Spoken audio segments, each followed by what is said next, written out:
اب ہم آتے ہیں سیدنا صالح علیہ السلام کے قصے کی طرف۔ دن گزرتے گئے اور لوگ ایک بار پھر ابلیس لعین کے وسوسے میں آ کر کفر کی طرف پلٹ آئے، کیونکہ ابلیس کسی بھی شخص کو وسوسے میں ڈالے بغیر نہیں چھوڑتا۔ اس طرح ایک بار پھر کفر پھیل گیا، چنانچہ اللہ نے ان کی ہدایت کے لیے صالح علیہ السلام کو مبعوث فرمایا۔ یہ سمود کے پوتوں میں سے ایک عربی نبی تھے۔ ان کا نسب نامہ اس طرح ہے: صالح بن عبید بن سیاف بن ماشح بن عبید بن حاضر بن سمود بن ارم بن سام بن نوح علیہ السلام۔ گویا صالح علیہ السلام کا تعلق قوم سمود سے تھا، اور یہ قوم عاد کی نسل سے تھی۔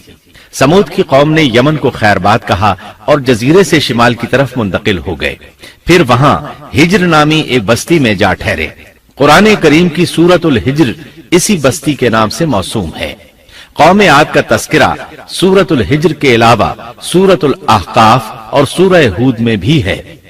اللہ تعالیٰ سورۃ الحجر آیت 80 میں فرماتے ہیں: اور ہجر والوں نے بھی رسولوں کو جھٹلایا۔ ہجر قوم سمود کا مرکزی شہر تھا۔ اب وہ مدائن صالح کے نام سے مشہور ہے۔ یہ شہر مدینہ منورہ کے شمال مغرب میں 380 کلومیٹر کے فاصلے پر واقع ہے۔ یہ لوگ بھی پہاڑوں کو تراش کر گھر بناتے تھے۔ یہ صنعت اور کاریگری انہوں نے قوم عاد سے وراثت میں پائی تھی۔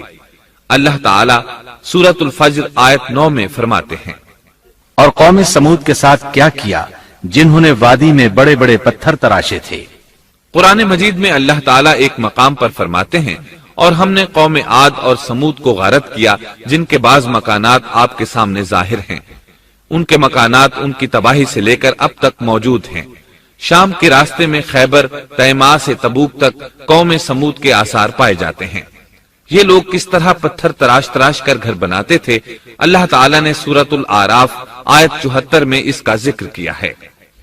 اس وقت کو یاد کرو جب اللہ تعالیٰ نے تمہیں قوم عاد کے بعد جانشین بنایا اور تمہیں زمین پر رہنے کا ٹھکانہ دیا کہ نرم زمین پر محل بناتے ہو اور پہاڑوں کو تراش کر ان میں گھر بناتے ہو۔ سو اللہ کی نعمتوں کو یاد کرو اور زمین میں فساد مت پھیلاؤ۔ یہ آیت ان کی طاقت، جسم کی صلاحیت اور ماہر فن ہونے پر دلیل ہے۔ پہاڑوں کو تراشنا دراصل قوم عاد کی عادت تھی۔ یہ بھی چونکہ انہی سے تھے، اس لیے وراثت میں یہ کام انہیں بھی آ گیا تھا۔ جس طرح اللہ نے عاد کو اپنی نعمتوں سے نوازا تھا، اسی طرح سمود کو ان سے بڑھ کر نعمتیں دی تھی۔ اللہ تعالیٰ صالح علیہ السلام کی زبانی ان سے فرماتے ہیں: اے قوم سمود، کیا تمہیں ان چیزوں میں بے فکری سے رہنے دیا جائے گا، یعنی باغات، چشموں، کھیتوں اور کھجوروں میں جن کا خوشہ ملائم ہے، اور تم پہاڑوں کو تراش کر پرتکلف گھر بناتے ہو؟ پس اللہ سے ڈرو اور میرا کہنا مانو۔ لیکن ان لوگوں نے ہر طرح سے قوم عاد کی پیروی کی، نصیحت پکڑنے کی بجائے بتوں کی عبادت شروع کر دی۔ اللہ نے ان کے درمیان صالح علیہ السلام کو مبعوث فرمایا۔ آپ نبوت ملنے سے پہلے بھی عقل مند اور علم والے تھے، باعزت گھرانے سے تعلق رکھتے تھے۔ اپنے معاملات میں لوگ ان سے مشورے لیتے تھے، لہٰذا انہیں ایک خاص مقام حاصل تھا۔ لیکن جب آپ نے انہیں ایک اللہ پر ایمان لانے، اس کے سوا کسی کی عبادت نہ کرنے کی دعوت دی تو ان کا ساتھ چھوڑ گئے۔ جواب میں ان سے کہنے لگے: اے صالح، اس سے پہلے تو ہم تجھ سے بہت کچھ امیدیں لگائے ہوئے تھے۔ مطلب یہ کہ پہلے تو ہمارے نزدیک آپ کا بہت مرتبہ تھا، مقام تھا، ہمیں آپ سے بہت امیدیں تھیں، لیکن آپ نے تو یہ باتیں کہہ کر ہماری ساری امیدوں پر پانی پھیر دیا۔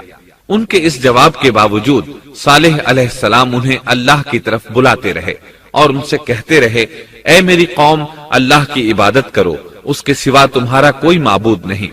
تمام انبیاء کی اپنی اپنی قوم کو یہی دعوت تھی کہ اے لوگو، اللہ کی عبادت کرو، اسی نے تمہیں زمین سے پیدا کیا ہے، اسی نے تمہیں زمین میں آباد کیا ہے، اس سے معافی طلب کرو، یقیناً میرا رب قریب ہے اور دعاؤں کو قبول کرنے والا ہے۔ اے میری قوم، تم نیکی سے پہلے برائی کی جلدی کر رہے ہو، اللہ سے معافی کیوں نہیں مانگتے کہ تم پر رحم کیا جائے؟ اللہ سے ڈرو، میری اطاعت کرو، حد سے گزر جانے والے بے باک لوگوں کی اطاعت سے باز آؤ، وہ ملک میں فساد پھیلا رہے ہیں اور اصلاح نہیں کرتے۔ صالح علیہ السلام نے ہود علیہ السلام کی طرح اپنی قوم کو نصیحت کی، لیکن ان ظالموں نے بھی اسی طرح کفر کیا جیسے قوم عاد نے کیا تھا۔ کہنے لگے یہ کیسے ہو سکتا ہے کہ ہم اپنے میں سے ایک شخص کے تابع ہو جائیں؟ اس اکیلے کی اتنی زیادہ فضیلت کی آخر کیا وجہ ہے؟ ہم نہیں مان سکتے کہ ہم میں صرف اسی ایک پر اللہ کی باتیں نازل ہوتی ہیں۔ پھر وہ اس سے بھی آگے بڑھے اور اللہ کے نبی کو کھلے الفاظ میں پرلے درجے کا جھوٹا کہا، جادوگر کہا۔ پھر یہ سرکش اور کافر لوگ صالح علیہ السلام کے ساتھ ایمان لانے والے کمزور غریب لوگوں کو مخاطب کر کے کہنے لگے، کیا تم صالح پر ایمان رکھتے ہو؟ ہم تو اس کے منکر ہیں۔ اس طرح صالح علیہ السلام دن رات انہیں دعوت دیتے رہے، یہاں تک کہ یہ لوگ صالح علیہ السلام سے کہنے لگے، تم نے اور تمہارے ساتھیوں نے ہمارے اندر نحوست پھیلا رکھی ہے اور اسی لیے ہم مشکلات اور مصائب کا شکار ہیں، لہٰذا تم ہم سے دور ہو جاؤ۔ صالح علیہ السلام نے انہیں جواب دیا، تم پر نحوست اللہ کی طرف سے ہے، تم فتنے میں پڑے ہوئے لوگ ہو۔ پھر اس کے بعد وہ لوگ صالح علیہ السلام سے مکمل طور پر دشمنی کرنے لگے اور انہوں نے آپ کو یہاں تک کہہ دیا کہ آپ ہماری مجلس میں نہ آیا کریں کیونکہ آپ منحوس ہیں۔